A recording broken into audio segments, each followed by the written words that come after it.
Click on subscribe button and don't forget to hit the bell icon.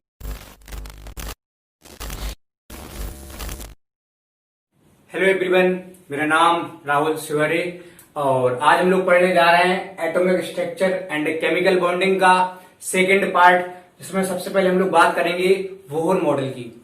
तो scientist आए Bohr, उन्होंने क्या बताया सबसे पहले आप देखिए। अब तक हम लोगों ने इलेक्ट्रॉन, प्रोटॉन और न्यूट्रॉन और उनका क्या है अरेंजमेंट, और साथ में जो न्यूक्लियस होता है वो सेंटर में होता है, उसके चारों तरफ इलेक्ट्रॉन होते हैं। अब आगे की बात क्या होती है उसको बोहर ने एक्सप्लेन किया है। तो बोहर सर बता रहे थे कि इस तरीके से आपके पास न्यूक्लियस होगा और न्यूक्लियस के अराउंड इस तरीके से आपकी सेल होंगी, ये फर्स्ट हो गई। इसी तरीके से आपके पास इस तरीके से सेकंड हो जाएगी, ठीक है। इसी तरीके से नेक्स्ट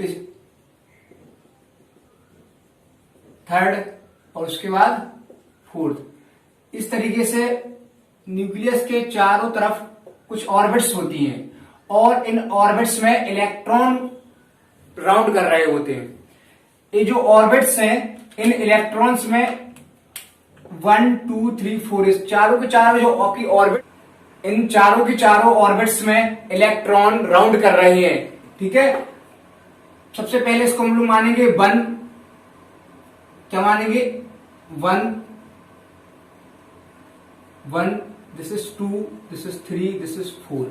अगर इनको हम लोग नाम देंगे तो नाम देने पर बन जाएगी K, this is L, this is M, this is N, और आगे O भी हो सकती है और P भी हो सकती है इस तरीके से, ठीक है। और आगे इसको हम लोग बात करेंगे तो 4, उसके बाद 5 हो जाएगा आपका इस तरीके से, 6 हो जाएगा इस तरीके से, समझ रहे हैं। तो इस तरीके से इनको उन्होंने कहा सेल्स, क्या कहा, सेल कहा, क्या कहा, सेल कहा। तो अगर आपसे पूछा कि सेल्स जो होती है वो कौन सी है, तो आप कहेंगे KLMNOP, ये सारी सारी क्या होती है आपकी सेल्स होती हैं। और इन्हीं सेल्स में इलेक्ट्रॉन न्यूक्लियस के चारों ओर राउंड करते हैं। इसके पहले आप लोगों ने पढ़ा होगा रदरफोर्ड का मॉडल। तो रदरफोर्ड का मॉडल कहता था कि जो इलेक्ट्रॉन होते हैं वो राउंड करते हैं न्यूक्लियस के चारों तरफ। और आपकी इलेक्ट्रोडायनेमिक्स कहती है कि अगर कोई राउंड कर रहा है तो राउंड करते समय वो अपनी एनर्जी को क्या करेगा, खर्च करेगा। तो अगर एनर्जी को खर्च करेगा तो एक टाइम ऐसा आना चाहिए कि उसकी एनर्जी क्या हो जाए, खत्म हो जाए, और वो इलेक्ट्रॉन इस न्यूक्लियस की अट्रैक्शन में आके अंदर आ जाए। और अगर इलेक्ट्रॉन न्यूक्लियस के अंदर आ जाता तो एटम का जो एग्जिस्टेंस थी वो खत्म हो जाती, और अगर एटम की एग्जिस्टेंस खत्म हो जाती तो दुनिया में कुछ भी नहीं बचता। इस बात को बोरबरी ने, जो साइंटिस्ट है बोर, उन्होंने एक्सप्लेन किया इस बात को। और बोर ने बताया कि इलेक्ट्रॉन घूमता तो है, इलेक्ट्रॉन घूमता तो है, राउंड तो करता है, लेकिन राउंड करता है अपने सर्टेन ऑर्बिट्स में, यानी अपनी फिक्स्ड सेल में। अगर कोई इलेक्ट्रॉन फर्स्ट सेल में रहता है तो वो फर्स्ट सेल में ही राउंड करेगा, और अगर कोई इलेक्ट्रॉन थर्ड सेल में रहता है तो वो थर्ड सेल में ही राउंड करेगा, जब तक कि उसको एनर्जी नहीं मिलेगी बाहर से। तो सबसे पहली बात क्या बताई, सबसे पहली बात बताई इन्होंने कि जो इलेक्ट्रॉन होते हैं वो न्यूक्लियस के चारों तरफ अपनी सर्टेन सेल में क्या करते हैं, राउंड करते हैं, फिक्स्ड सेल में, फिक्स्ड सेल में क्या करते हैं, राउंड करते हैं। फिक्स्ड सेल में इलेक्ट्रॉन क्या करते हैं, राउंड करते हैं, पहली बात बताई उन्होंने। दूसरी बात क्या बोले, बोले ये जो सेल्स हैं इन सेल्स को हम लोग नाम देंगे KLMNOP। अगर हम लोग बात करेंगे नंबर की बात करेंगे तो सबसे पहला बनाएगा K, जो हो जाएगा आपका 2 3 4 5 6, इस तरीके से आपकी और भी हो जाएंगे। तो ये तो इन्होंने नाम दिया, ठीक, KLMNOP, इस तरीके से नाम दे दिया। और नंबर के बेस पे कहें तो 1 2 3 4 5 6। अब कौन सी न्यूक्लियस के क्लोजेस्ट है, तो जैसे जैसे हम लोग आगे बढ़ेंगे ऐसे ऐसे न्यूक्लियस के दूर जाते जाएंगे। यानी कि हम कह सकते हैं जो क्लोजेस्ट है वो कौन सी है, K, उससे थोड़ी दूर L, उससे थोड़ी दूर M, उससे दूर N, और सबसे दूर कौन होगी, P। अगर और आगे भी होगी तो बहुत दूर होगी। यानी कि जो न्यूक्लियस के पास है वो कौन सी है, K। यानी कि शॉर्टेस्ट डिस्टेंस कौन मेंटेन करके रखा है, के। समझ पाए? अब हम लोग देखेंगे क्या। सपोज करो आपका जो इलेक्ट्रॉन है उस तरीके से हम लोग इन सेल्स को बनाते हैं। ठीक है, जरा आप लोग देखिए इस तरीके से। ठीक है, इनको हमने बना लिया इस तरीके से। इसको मान लिया हमने N1, इसको मान लिया हमने N2, इसको मान लिया N3। या एक काम करो, ऐसे नहीं करो, ऐसे करते अपन लोग। इसको मान लिया 1, इसको मान लिया 2, इसको मान लिया 3, इसको मान लिया 4। ठीक है, 1 2 3 4। अब सपोज करो कोई इलेक्ट्रॉन रहता है फर्स्ट सेल में रहता है। कहां पर रहता है? फर्स्ट सेल में। उसकी ओरिजिनल पोजीशन कहां पे? फर्स्ट सेल में। तो जहां पर होगी ओरिजिनल पोजीशन, वो होगी उसकी N1 की वैल्यू। क्या होगी? N1 की वैल्यू। और अगर इलेक्ट्रॉन फर्स्ट में है तो N1 की वैल्यू क्या हो जाएगी? 1। समझ पाए? जहां पर इलेक्ट्रॉन ऑलरेडी घूम रहा है, पहले से है, अपने नॉर्मल एनर्जी स्टेट में है, अपने सेल में है, उसको हम लोग बोलेंगे N1। और अगर कोई इलेक्ट्रॉन एग्जांपल दिया हमने 1 में है तो उसकी N1 की वैल्यू क्या हो जाएगी? 1। अब जैसे ही इस इलेक्ट्रॉन को हम एनर्जी प्रोवाइड करवाएंगे, वैसे ही हो सकता है जंप करके 2 में चला जाए, या 3 में चला जाए, या 4 में चला जाए। तो इसके लिए N2 की वैल्यू क्या हो सकती है? 2 हो सकती है, क्योंकि 2 में जा सकता है, या 3 में जा सकता है, या 4 में जा सकता है, या ऊपर भी जा सकता है। अगर मान लिया हमने कि कोई इलेक्ट्रॉन हमारे पास सेकंड सेल में है, सेकंड सेल में, तो हमने बताया जहां पर वो होता है वो क्या होती है? उसकी N1 की वैल्यू, ओरिजिनल पोजीशन। तो ओरिजिनल पोजीशन क्या होगी N1 की? 2। अब सपोज करो इलेक्ट्रॉन को हमने एनर्जी दी और एनर्जी को लेके वो या सकता है थर्ड में चला जाए, या फोर्थ में चला जाए, या और ऊपर जा सकता है। तो N2 की वैल्यू क्या हो जाएगी इसके लिए? जहां वो जाएगा तो हो सकता है वो कहां चला जाए? थर्ड में चला जाए, या फोर्थ में, या और आगे जा सकता है। तो जहां पर इलेक्ट्रॉन पहले से है, अपने नॉर्मल स्टेट में, नॉर्मल एनर्जी स्टेट में है, उसको हम लोग बोलते हैं N1। क्या बोलते हैं? N1 बोलते हैं। और जहां पर इलेक्ट्रॉन एनर्जी को लेके एक्साइटेड होके चला जाएगा उसको बोलेंगे N2 की वैल्यू। क्या बोलेंगे? N2 की वैल्यू। बात समझ में आई आपके? जहां पर वो है वो उसकी N1 की वैल्यू, और जहां वो गया वो क्या उसकी N2 की वैल्यू। तो हमने एग्जांपल में बात करी पहले, हो सकता है इलेक्ट्रॉन आपका फर्स्ट में हो तो उसकी N1 की वैल्यू कितनी हो गई? 1। उसका एक्साइट हो कहां चला गया? सेकेंड में जा सकता है, थर्ड या फोर्थ, या ऑन सो ऑन। इस तरीके से अगर हमने अगला एग्जांपल दिया आपके पास कि यार कोई दूसरा इलेक्ट्रॉन मेरे पास हो और वो सेकंड में हो, तो N1 की वैल्यू क्या हो जाएगी? 2। और जाएगा कहां पर एक्साइट होके? थर्ड, फोर्थ, या एंड सो ऑन। तो थर्ड, फोर्थ, इस तरीके से। तो समझ पाए आप N1 N2 वैल्यू क्या होती है। और इलेक्ट्रॉन जिस एनर्जी लेवल में राउंड कर रहा है उसको बोलते हैं उसका एनर्जी लेवल। क्या बोलते हैं? Energy level. ठीक है, इस तरीके से। तो हम लोगों ने आज क्या देखी बोर के मॉडल्स में? सबसे पहले देखा कि अपना फिक्स्ड सेल में इलेक्ट्रॉन राउंड करता है। दूसरी बात देखिए सेल्स होती है KLMNOP होती हैं, नंबर दे दिया 1 2 3 4 5। कौन होगी क्लोज न्यूक्लियस के? K वाली। कौन दूर होगी?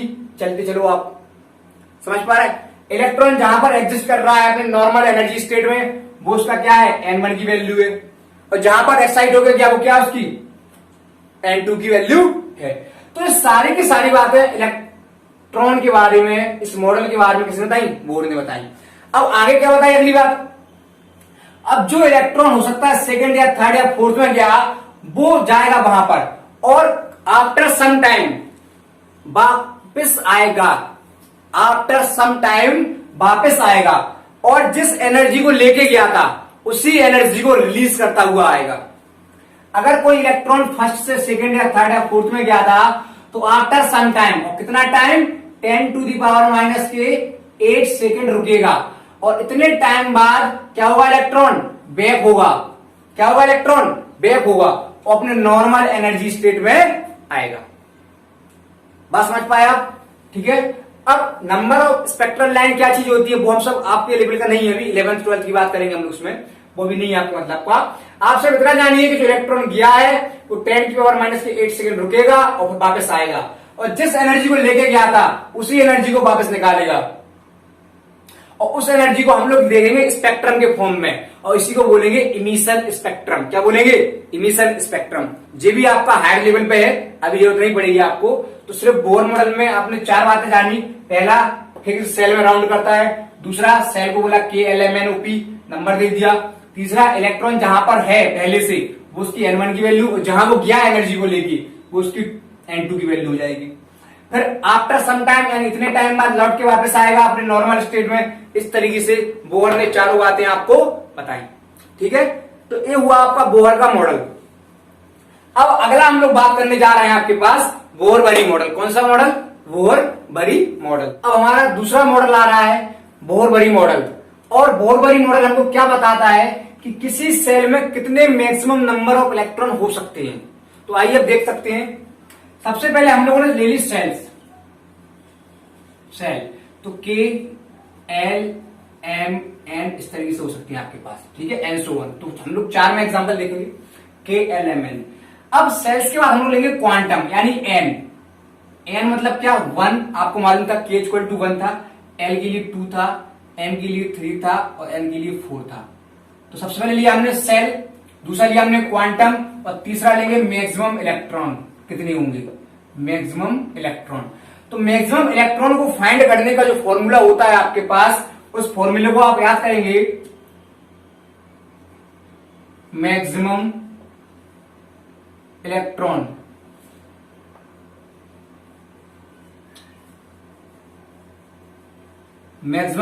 को फाइंड करने का जो फॉर्मूला होता है वो होता है आपके पास 2n²। क्या होता है? 2n²। देखो जैसे रख के सपोज करो n होगा आपके पास इस वैल्यू को, यानी नंबर ऑफ सेल्स। तो अब हमने लिया 2 × 1², तो कितना हो जाएगा? Maximum electron 2। समझ पाए? अगर हम लोगों ने लिया यहां पर 2 × 2², n की वैल्यू कितनी है? 2। फॉर्मूला क्या है? 2n²। तो 2n की वैल्यू क्या है? 2²। तो कितना हो जाएगा? 4 × 2 8। समझ पाए? अगर हम इसके लिए करें तो क्या हो जाएगा? 2 × n की वैल्यू 3²। कितना हो जाएगा? 9। ये हो जाएगा 18। समझ पाए? इस तरीके से इसके लिए करें हम लोग 2 × 4², तो कितना हो जाएगा? 16 और × 2 तो 32 इलेक्ट्रॉन। समझ पाए? ये है आपके मैक्सिमम इलेक्ट्रॉन किसी भी सेल में। अगर आप समझिए K सेल में कितना इलेक्ट्रॉन होता है तो 2, L में 8, M में 18, N में 32। इस तरीके से आगे बढ़ सकते हैं हम लोग, और 5th में पूछ सकते हैं, 6th में पूछ सकते हैं। आपको मैक्सिमम इलेक्ट्रॉन के लिए क्या लगाना पड़ेगा? Formula 2n²। समझ पाए? तो पहली बात उन्होंने बताई हमको बोहर-बरी ने कि किसी भी सेल में कितने मैक्सिमम नंबर ऑफ इलेक्ट्रॉन हो सकते हैं। ठीक। अब दूसरा क्या बताई?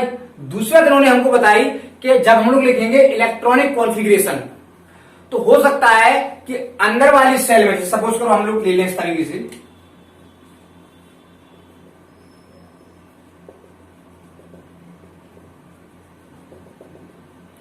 हो सकता है कि अंदर वाली सेल में, यानी पहली वाली सेल जो आपको दिख रही है, इस वाली सेल में जितने इलेक्ट्रॉन की रिक्वायरमेंट है वो इलेक्ट्रॉन की रिक्वायरमेंट पूरी ना हुई हो। जितनी इलेक्ट्रॉन की रिक्वायरमेंट है उतने इलेक्ट्रॉन की रिक्वायरमेंट पूरी ना हुई हो, फिर भी इलेक्ट्रॉन आगे वाली सेल में जा सकते हैं। क्या बोला? जितनी इस सेल की लिमिट है इलेक्ट्रॉन की, वो लिमिट पूरे हुए बिना ही इलेक्ट्रॉन आगे वाली सेल में जा सकते हैं। सेकंड बात बताई इन्होंने। समझ पाए आप लोग? पहली बात क्या बताई? इस तरीके से मैक्सिमम नंबर ऑफ इलेक्ट्रॉन। दूसरा क्या बताई? कि जितने इलेक्ट्रॉन की रिक्वायरमेंट है उतने इलेक्ट्रॉन से ज्यादा जितने इलेक्ट्रॉन की रिक्वायरमेंट है, अगर उतने इलेक्ट्रॉन नहीं भी हुए तो भी इलेक्ट्रॉन इस सेल को छोड़ के जो आने वाले इलेक्ट्रॉन होंगे, अगले इलेक्ट्रॉन, वो अगले इलेक्ट्रॉन इसमें न जाके आगे वाली सेल में चले जाएंगे। यानी कि पहली वाली सेल को इनकम्प्लीट रखे ही आने वाले इलेक्ट्रॉन आगे वाली सेल्स में जा सकते हैं। तो इस तरीके से बोहर-बरी मॉडल था, उन्होंने इन बातों को एक्सप्लेन किया। आई होप आप लोग समझे होंगे। अगली हेडिंग हमारी आ रही है इलेक्ट्रॉनिक कॉन्फ़िगरेशन। ठीक है, तो इलेक्ट्रॉनिक कॉन्फ़िगरेशन हमारी अगली हेडिंग आ रही है। अब हम लोग उस पर बात करने जा रहे हैं। बेटा इसको हटा दें। ठीक, तो आप लोग समझ चुके हैं। ठीक है, ये वाला फॉर्मूला आपके लिए इंपॉर्टेंट है, 2n² याद रखिए इस पूरे सिस्टम को। ठीक है, चलो अगली हेडिंग आ रही इलेक्ट्रॉनिक कॉन्फ़िगरेशन। तो इलेक्ट्रॉनिक कॉन्फ़िगरेशन को हम लोग देखने चल रहे हैं, ठीक है। तो इलेक्ट्रॉनिक कॉन्फ़िगरेशन को हम लोग देखेंगे।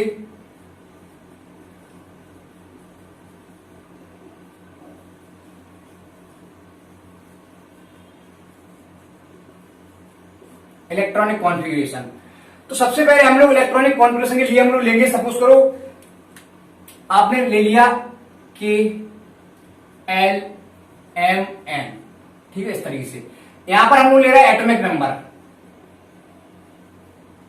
किसके लिए निकालना चल रहा है उसका एटॉमिक नंबर। यहां पर हम लोग सिंबल लिख ले रहे हैं, सिंबल लिख ले रहे हैं, ठीक है, सिंबल लिख ले रहे हैं। इस तरीके से हम लोग ले रहे हैं, ठीक है। पहला लिया सिंबल, फिर एटॉमिक नंबर, और फिर देखते हैं कि कहां पर किसकी सेल में कितने इलेक्ट्रॉन मैक्सिमम आ रहे हैं। तो सबसे पहले हम लोग ले रहे हैं, सपोज करो हाइड्रोजन को ले रहे हैं। किसको ले रहे हैं? हाइड्रोजन को ले रहे हैं। अब हाइड्रोजन का तो एक ही होता है, ठीक है, तो उसके पास सिर्फ एक इलेक्ट्रॉन होगा, वो भी किसमें होगा? के में होगा। तो हाइड्रोजन का एटॉमिक नंबर होगा 1, सिंबल क्या होगा उसका? H, और एक इलेक्ट्रॉन तो किसमें चला जाएगा उसका? के में, यानी उसकी एल एम एन क्या हुई? वैकेंट हुई, ठीक। दूसरा ले लिया हमने एल आई। एल आई के लिए हम लोग ले रहे हैं एटॉमिक नंबर होता है 3rd। तो 3rd के लिए क्या करेंगे हम? सबसे पहले आएगा 2 1। जी कैसे हुआ अब समझे आप लोग याद रखें एक मैजिक नंबर को, 2 8 8 18 18 32। आप इस वैल्यू को याद रखें, इसको बोलते हैं मैजिक नंबर। अभी क्या होता है ये, आप इसको परेशान ना हो, आप सिर्फ देखें। सबसे पहले हमारे पास एटॉमिक नंबर 3 था, इसके लिए हम लोग बात करें, वो तो सिंपल है। 3 था तो हमने सबसे पहले नंबर कौन सा आया? 2 आ गया। उसका नंबर कौन सा आना था? 8, लेकिन 8 तो है नहीं अपने पास इलेक्ट्रॉन। कितने हैं टोटल इलेक्ट्रॉन? 3। तो जैसे ही 2 बाहर निकली बचा कितना? 1, तो 1 आ गया, ठीक। अगला ले रहे हैं हम लोग इसके लिए, सपोज करो हमने ले लिया Li के बाद सोडियम ले लिया एग्जाम्पल में। तो सोडियम का होता है 11। अब इसको तोड़ेंगे सबसे पहले, तो क्या आएगा? 2, फिर कौन आएगा? 8, और फिर कौन आएगा? 2 8 10, तो बचा कितना? 1, तो बना जाएगा। यानी कि हम लोग कहेंगे सोडियम होता है आपका, उसके 2 इलेक्ट्रॉन है के में, 8 इलेक्ट्रॉन है एल में, और 1 इलेक्ट्रॉन कहां पर उसका? एम में। समझ पाए? इस नंबर को हटा दें, याद रखिए आप 2 8 8 18 18 32। चलो अब अगर अपने पास सपोज करो आ गया मैग्नीशियम, इसका होता है 12। कैसे करेंगे? 2 8 10 और ये जाएगा 2, क्योंकि याद रखना है किसको? आपको यहां पर लिख रहे हैं, ऊपर लिख रहा है 2 8 8 2 8 8 18 18 32। इसको आप याद रखेंगे, इसी से सारे क्वेश्चन होंगे इलेक्ट्रॉनिक कॉन्फ़िगरेशन के। सपोज करो आपके पास हमने ले लिया कैल्शियम ले लिया। अब आपको मालूम है कैल्शियम का एटॉमिक नंबर 20 होता है, एटॉमिक नंबर 20। तो क्या हो जाएगा? सबसे पहले 2, फिर क्या आएगा? 8, फिर क्या आएगा? 8, कितना हो गया? 10 18, और बचा कितना? 2। समझ पाए आप लोग? ठीक है, दिख रहा है मार्कर? चलो तो समझ पाए सही। कैल्शियम पर 20 था, तो सबसे पहले 2 आ गया, फिर कौन आ गया? 8 आ गया, फिर कौन आ गया? 8 आ गया, लास्ट में कितना बचा? आना था 18। 18 तो है ही नहीं, कितना है?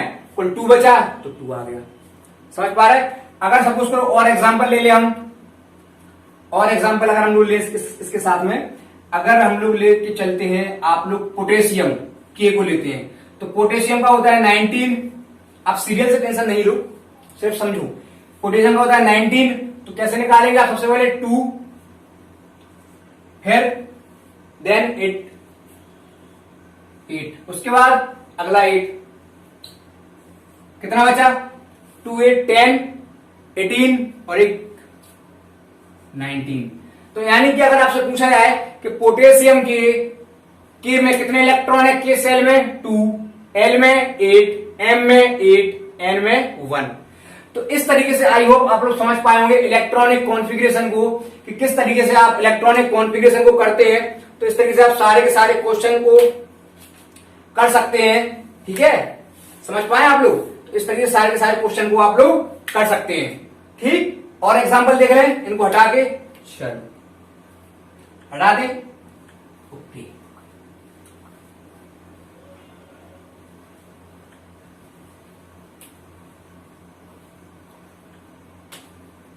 अगला हम लोग ले रहे हैं फॉस्फोरस। इसका होता है कितना 15, फॉस्फोरस 15। कैसे लिखेंगे, सबसे पहले 2 फिर 8 10 हो गया। अब 8 आना है लेकिन 8 तो हो गया नहीं, कितना हो जाएगा 5 हो जाएगा। समझ पाए, तो 2 8 5। अगर आपसे पूछे सपोज करो कि how many number of shell present in a element, जिसका एटॉमिक नंबर आपको दे दे कुछ भी, तो सपोज करो उसने आपको एग्जाम्पल इसी की बात करते हैं, उसने फास्फोरस दिया था जिसका एटॉमिक नंबर 15 होता है और पूछ रहा है how many cells present in phosphorus. तो आप लोग क्या करेंगे, सबसे पहले 2 8 10 जो हो जाएगा 5, तो कितना हो गया 1 2 3, यानी N1 N2, या हम लोग कह सकते हैं इस तरीके से कि ये आपकी 1 है, ये 2 है, ये 3 है। तो टोटल नंबर ऑफ सेल्स कितनी हो जाएंगी, टोटल नंबर ऑफ सेल्स कितनी हो जाएंगी 3। अगर आपके सामने हम लोग ले लें क्या, सपोज करो हमने ले लिया लिथियम, और लिथियम को लिया, लिथियम का देखेंगे हम लोग कितना होता है 3, तो कैसे निकालेंगे 2, फिर कितना हो जाएगा, एक बचा 1, तो टोटल नंबर ऑफ सेल्स कितनी हो जाएंगी 2। तो इस तरीके से टोटल नंबर ऑफ सेल्स को कैलकुलेट किया हमने, कितनी आ गई 2 आ गई। बात समझ में आई आपके, ठीक। अगली बात, अगर आपसे पूछे कि how many balance electron in phosphorus, तो जो आउटर वाला नंबर होगा इसको बोलते हैं बैलेंस इलेक्ट्रॉन, क्योंकि हम लोग पढ़ चुके हैं कि जो आउटर मोस्ट सेल होती है उसको बोलते हैं बैलेंस इलेक्ट्रॉन। क्या बोलते हैं, बैलेंस इलेक्ट्रॉन, यानी जो आउटर मोस्ट सेल होती है उसको हम लोग बोलते हैं बैलेंस सेल, बैलेंस सेल। और उसमें जो इलेक्ट्रॉन होगा उसको हम लोग बोलेंगे बैलेंस इलेक्ट्रॉन। क्या बोलेंगे, बैलेंस इलेक्ट्रॉन। समझ पाए, तो कितनी बैलेंस इलेक्ट्रॉन होगी फास्फोरस के केस में, बैलेंस इलेक्ट्रॉन 5, लिथियम के केस में बैलेंस इलेक्ट्रॉन 1। समझ पाए आप लोग। आउटर मोस्ट सेल कौन सी है इसकी, तीसरी वाली, इसकी दूसरी वाली। तो number of electron present in valence shell known as valence electron. समझ पाए। और बैलेंस सेल के जस्ट पीछे वाली जो सेल होगी उसको बोलेंगे पेन अल्टीमेट सेल। यानी अगर आपसे पूछे कि फास्फोरस के पेन अल्टीमेट सेल में कितने इलेक्ट्रॉन है, तो this is penultimate, penultimate, और this is valence, this is valence. इसके केस में आओ, this is valence outermost, और बैलेंस के अंदर वाली, बैलेंस के अंदर वाली कौन सी होती है, पेन अल्टीमेट सेल। समझ पा रहे हैं आप लोग। तो जो आउटर मोस्ट सेल होती है आपकी उसको हम लोग बोलते हैं बैलेंस सेल, और उसमें इलेक्ट्रॉन जो हम लोग बोलेंगे बैलेंस इलेक्ट्रॉन, और उस बैलेंस सेल के जस्ट अंदर जो सेल होगी उसको बोलेंगे पेन अल्टीमेट सेल। ठीक है, और एग्जांपल देखते हैं, इनको हटा रहा है। अगला आपको दे दिया, सपोज करो फ्लोरीन, क्या दे दिया, फ्लोरीन F। तो फ्लोरीन का होता है कितना 9 एटॉमिक नंबर, F का होता है 9।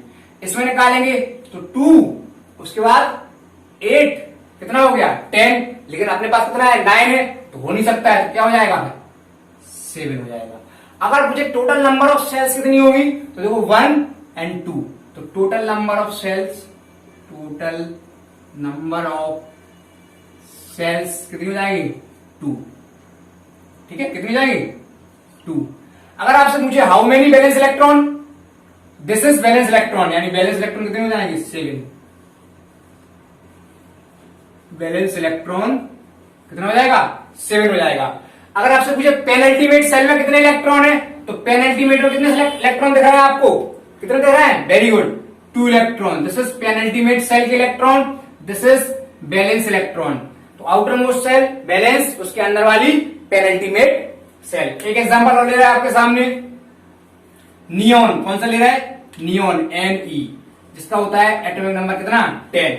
अब 10 को कैसे लिखेंगे, 2 8 हो गया। तो कितने total number of shells 2, balance electron 8, penultimate 2। समझ पाए आप लोग, समझ पाए। This is balance electron, this is penultimate, this is penultimate और दिस इज बैलेंस। तो आई होप आप लोग समझ पाए होंगे इलेक्ट्रॉनिक कॉन्फ़िगरेशन को लिखना कि किस तरीके से निकालते हैं इलेक्ट्रॉनिक कॉन्फ़िगरेशन। और उसके बाद हम लोग सीखा एक्स्ट्रा एक टॉपिक जिसमें हम लोग कैलकुलेट करेंगे टोटल नंबर ऑफ सेल्स और total number of balance electron and penultimate shell. तो आई होप आपको क्लियर हुआ होगा। पढ़ते रहिए। Thank you.